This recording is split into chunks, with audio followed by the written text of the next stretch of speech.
Welcome to the Brian Heap Creative Writing Podcast series. Dr. Brian Heap is the former head of the Philip Sherlock Center for the Creative Arts at the University of the West Indies, Mona campus in Jamaica. In June 2020, Dr. Heap was declared the Caribbean Regional winner of the 2020 Commonwealth Short Story Prize.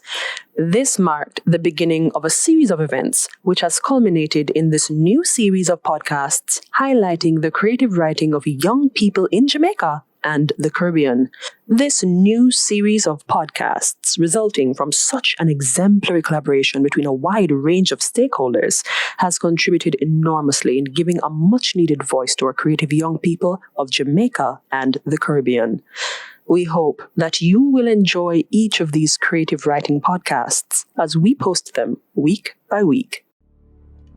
High commendations go to A Fallen Island, written by Britney Samuels, a second-year student from the Faculty of Social Sciences, her major, Human Resource Management.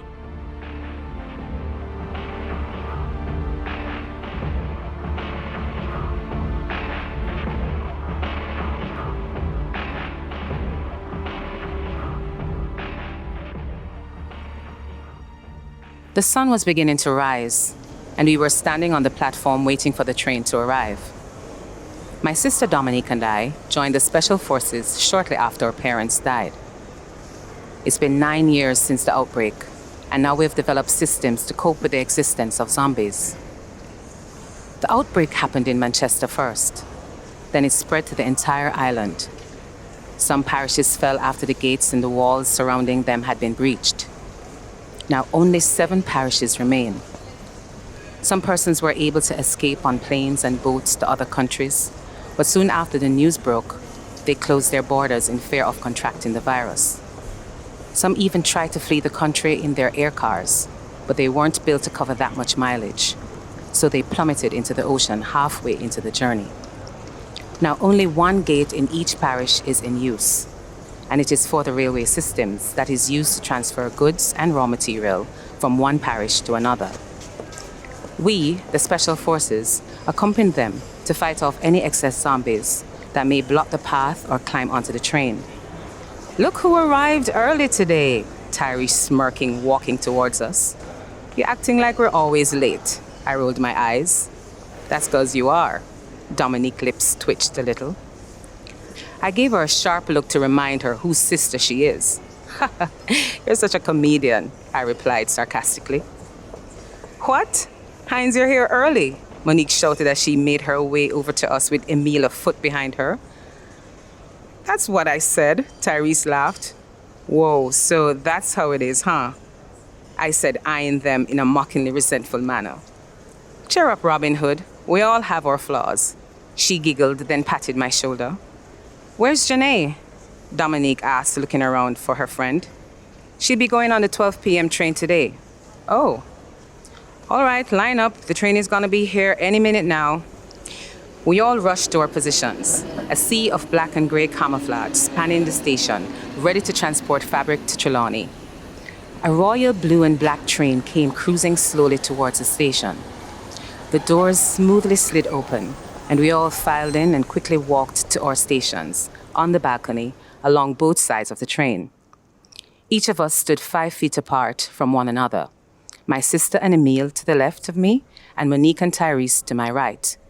In unison, we all loosened the straps that held our guns on our backs and flew our guns in front of us, resting in the middle of our chests and stomachs. Shortly after, the train zoomed off, cutting through the morning fog towards the parish north of us. The barren fields and torn apart cities passed us by as we headed towards our destination at full speed. Sometimes I could see what used to be normal people now mindless beings, wandering around aimlessly, driven only by their hunger for flesh. Sometimes they would run towards a train, but usually were too slow or ended up tripping over themselves. Some managed to get close enough to us to glimpse their ravaged faces and malnourished bodies covered with tattered clothing that was barely hanging on their bodies. "Earth to Robin, are you there?" Tyrese called with one eyebrow raised.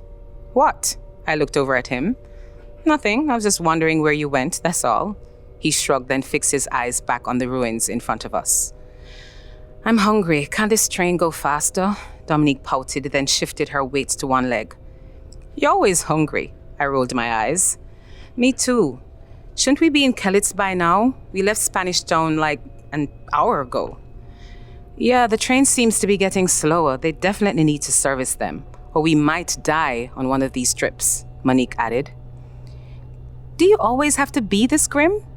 I was cut off by a loud voice on the intercom. Attention all passengers.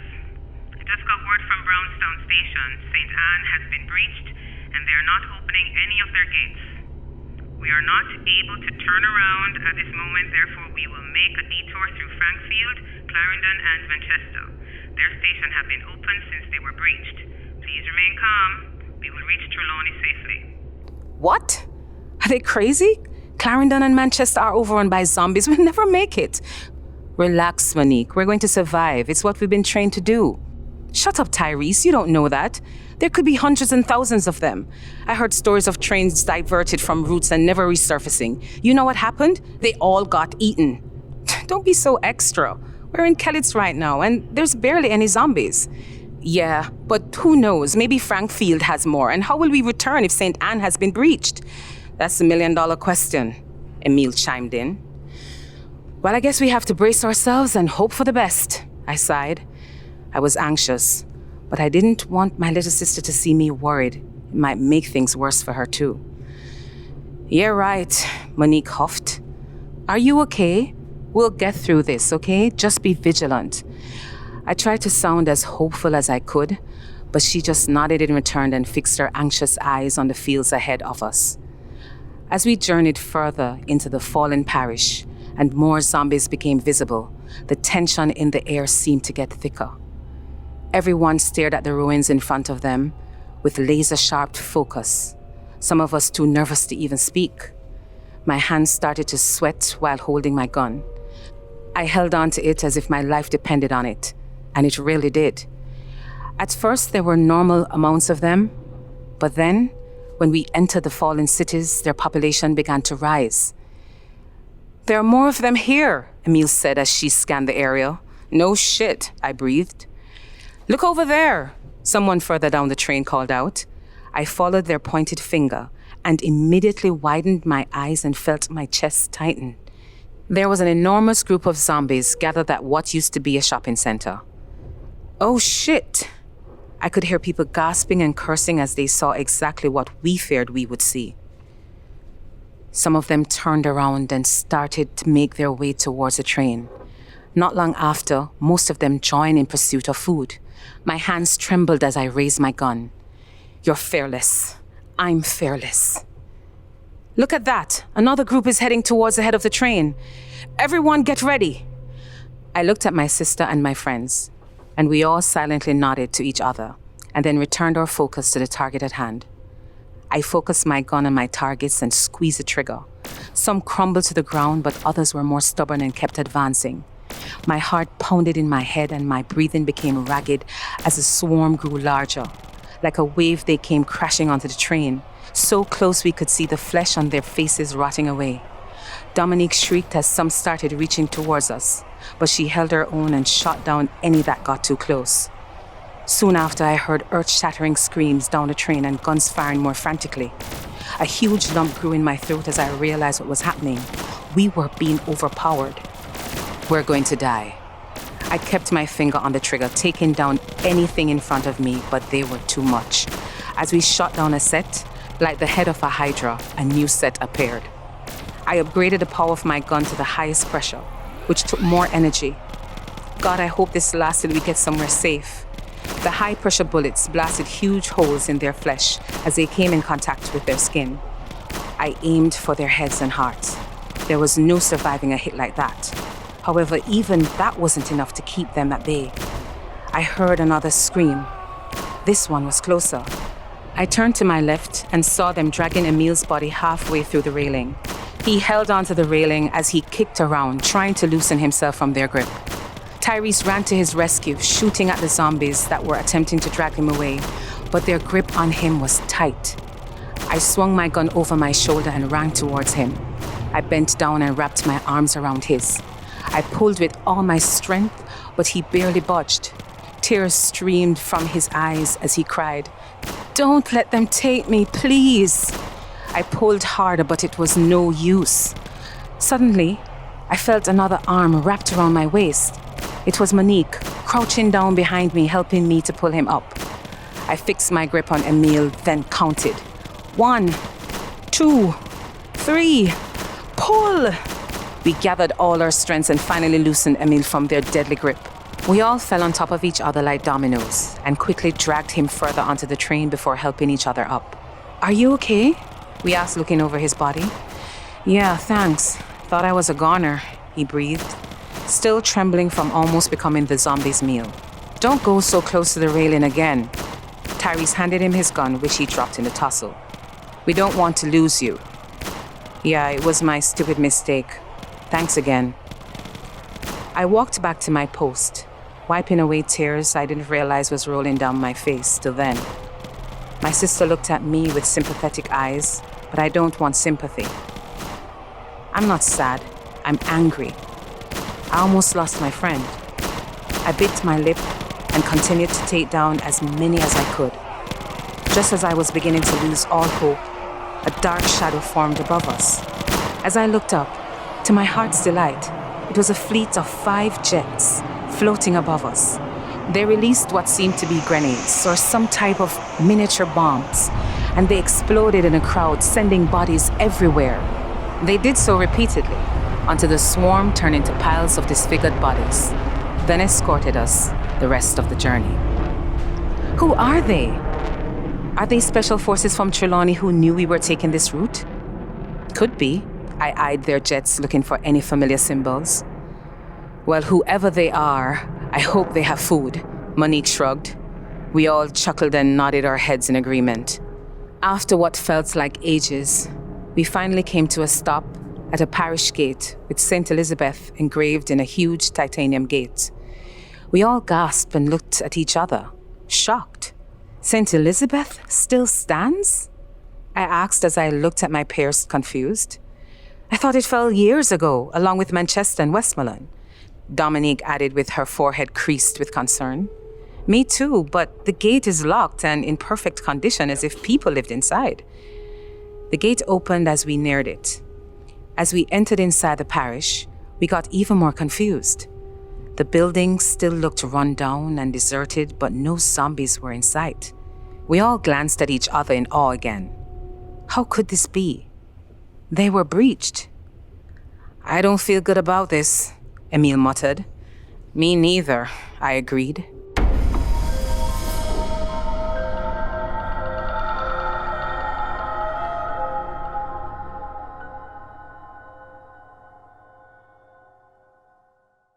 As we traveled further inland, the infrastructure gradually got better. The roads were smooth, buildings looked intact and in use, and even the plants had a rich greenness to them, as if they were being taken care of. The aircrafts above flew to a large dome-shaped building and landed behind it. Shortly after, we entered a train station and came to a stop. Nobody moved. We were all confused as to what was going on. Not long after, people approached the train in black suits similar to ours. "Please don't be afraid of us. My name is Dennis Chuck, and I'm the head of security here, and we are the first colony of New St. Elizabeth." A man spoke up. He had silver epaulets, unlike the rest. He must be their leader. "First colony of New St. Elizabeth?" The people on the train murmured amongst themselves. "What do you mean by that?" A man from our train called the driver, Mr. Walker. I hadn't even noticed when he joined us on the balcony. "We are the first installment in the government's program of rebuilding and repopulating falling parishes. The government first purged the parish, then selected a group of people to live there while tracking our progress." "Why don't we know about this?" Mr. Walker inquired. "Well, the government doesn't want outsiders to intrude on their experiment. Please come with us. You're safe now."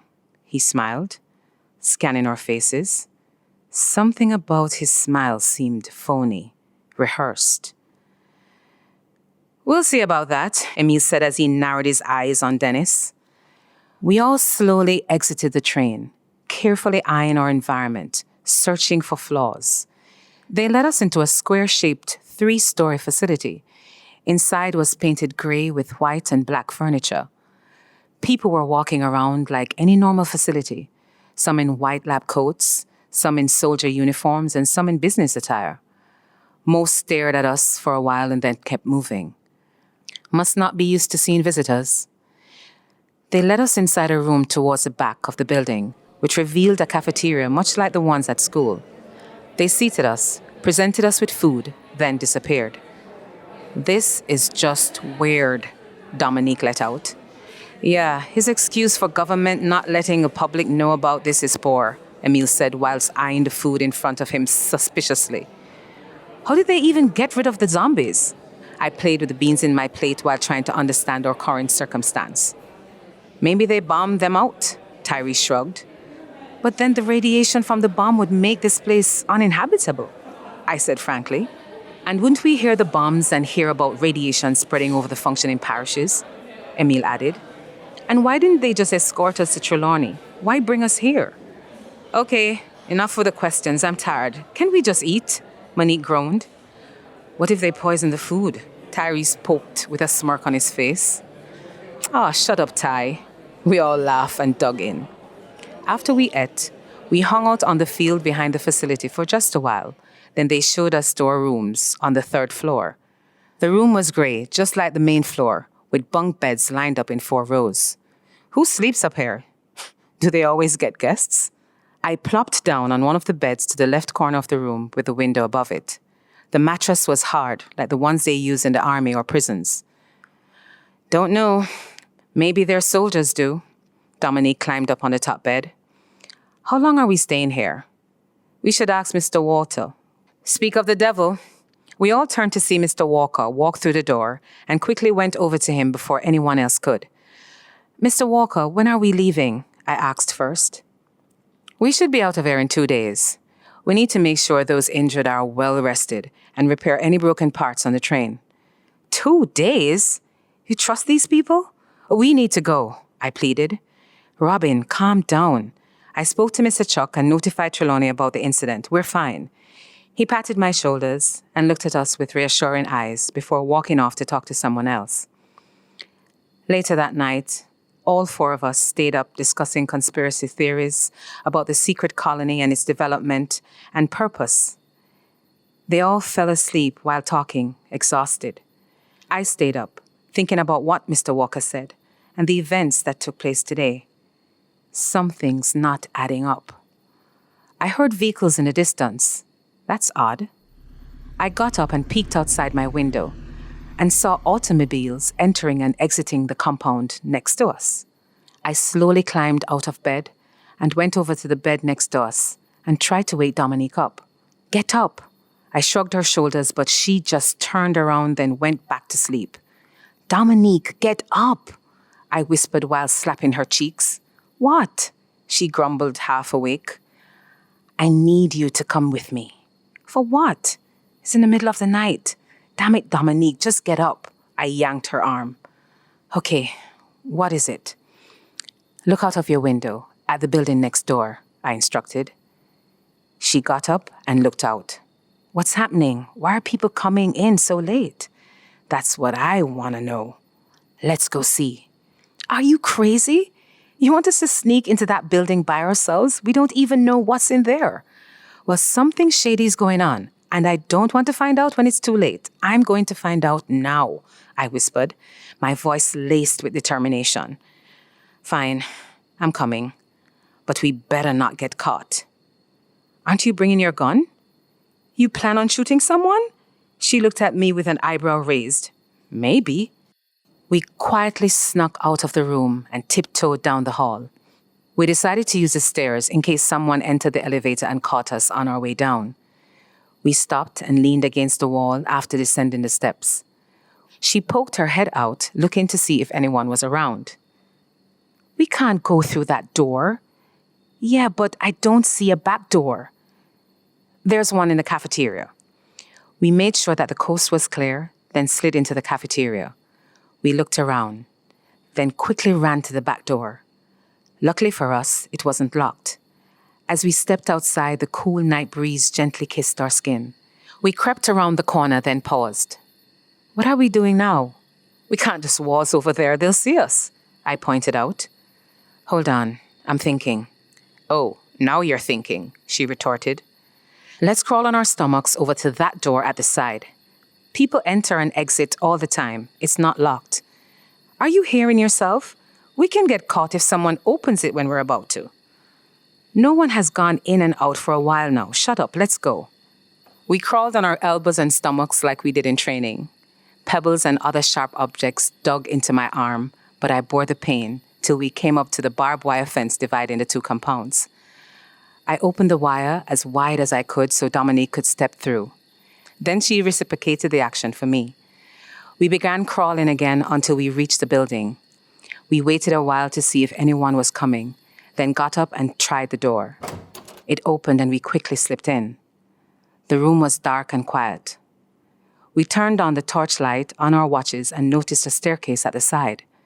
We carefully climbed the stairs till we exited onto a long, dimly lit hallway. We cautiously walked down the hall and peeked inside the rooms through the glass in the doors. Nobody was inside, just empty beds. Suddenly, we heard footsteps coming, and in a state of panic, we flung open a door and slid into one of the rooms. What are we going to do? We can't hide under those tiny beds. Dominique looked around anxiously. There, we can climb inside. I ran over to a vent near the floor and pulled the opening off. Get in. Hurry, they're coming. She hesitantly climbed in and shuffled over, and then I got in after. Moments later, a person walked by. Go, I ordered. What? Just go. We can't get out this way. Maybe the vent leads to one outside. She huffed, then started crawling forward. We crawled for a while, picking up dust and lint as we maneuvered the vents. It was quiet until we heard screams in the distance. Scared but curious, we crawled towards the horrendous sounds till we came up on an opening above the white room, fully lit. The screams were monstrous, so we slowly peeked through the opening to see what was making that sound. It was a human, sort of. It was someone tied up on a bed tilted forward, with dreadlocks and ruby-red eyes, which looked ominous with his ebony skin. His veins were bulging, and he was frothing from the mouth like a rabid dog. Dominique instantly drew her head back, and I clasped my mouth before I shrieked. There were people in white lab coats in front of him, observing and speaking amongst themselves. A woman stepped forward with a dish with some kind of raw meat on it in front of him. He sniffed it, then snapped his head towards it. She stepped back, shook her head, and walked over to the table where she placed the dish down and picked up a syringe filled with green liquid. She then returned to the tied-up man and stuck the syringe in his neck. Test him again in the next 5 hours, she said to another woman in a lab coat. We need to start harvesting those people on the train for their DNA soon. The last batch is almost done. No need to be in such a rush. They don't know anything. We convinced them that St. Anne has been breached. They won't be going anywhere. The other lady in a similar coat spoke up. My sister and I looked at each other in fear. Harvesting? Last batch? I felt sick as I realized what was happening. They lured us here to be their lab rats, and that meat she had in the dish was actually human flesh. She exited the room, and the other girl went behind a desk, filling out a form. I looked up at Dominique's terrified face and mouthed, "We need to go now." She continued crawling for what felt like an hour till we saw another opening that led outside. We praised the heavens and quickly opened it and jumped out. We landed in a garbage heap. It was disgusting, but it was better than getting caught. We hopped out, crawled back to our building, and went back to our rooms. There we woke up our friends and related to them everything we saw. Wait, are you telling me that this whole time we thought they were being hospitable, they were just buttering us up for a kill? Tyrese exclaimed. Shh. We need to get the hell out of here, I urged. What about everyone else? They'll never let us go, and even if we got everyone on the train, they'll never open the gate, and we can't bust through it because it's titanium. Well, what do you suggest we do? We can't just leave them here to die. I don't know. I bit my lip. Wait, the gates are computer controlled, aren't they? Emil asked. Yes. Then I guess we can hack the system and keep the gates open long enough for us to pass through. They have aircrafts, I pointed out. Shit. We can sabotage them, I added. How? They all have motherboards located beneath them. We just sneak in, climb underneath, and destroy the motherboards. That's crazy. We get caught, Monique exclaimed. We won't. We'll go in the night again. But, Monique, if you want to stay here and be a lab rat, then you go right ahead. Should we tell the others? Would they believe? I mean, why wouldn't they? All right, so what's the plan? Okay, so me, Dominique, and Tyrese sneak onto the bases and disable the aircraft. We won't have another day to spare because they'll notice. So Emil will stay back and hack the system while we're out. And Dominique, you will lead everyone to the train.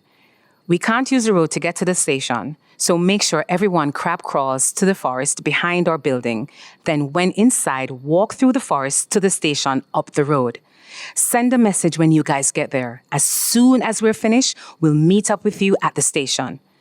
What if you don't make it? Monique asked. We will.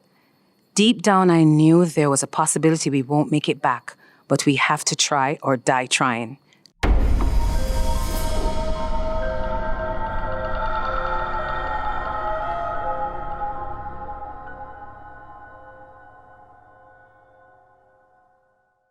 We all agreed on the plan and dispersed to tell the others. We spent the rest of the day watching everyone and everything with an eagle eye, nervously picking at our fingers and prancing about while Emil got familiar with their tech. Finally, night came and our anxiety heightened. By then, everyone heard and was on board with the plan. God, I hope this works. We waited until after midnight when the activity around the base slowed down. Then we crept out of our bunkers and down the main floor. The three of us repeated what Dom and I did the previous night and crab crawled over to the base.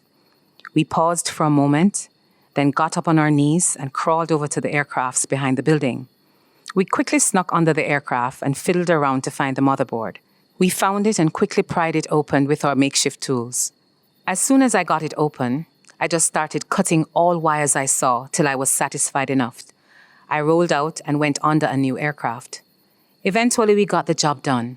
But midway into celebrating our success, we heard voices coming around the corner.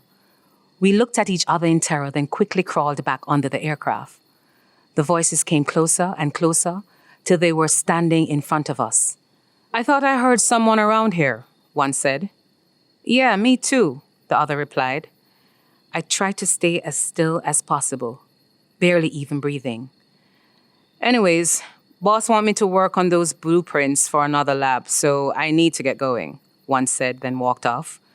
The other followed closely behind. I finally exhaled and looked to my left and right at my friends. We waited until we heard a door open, then close before we rolled out. Well, that was close, Tyrese exhaled. Who is that? A voice called out. We all froze. I said, who is it?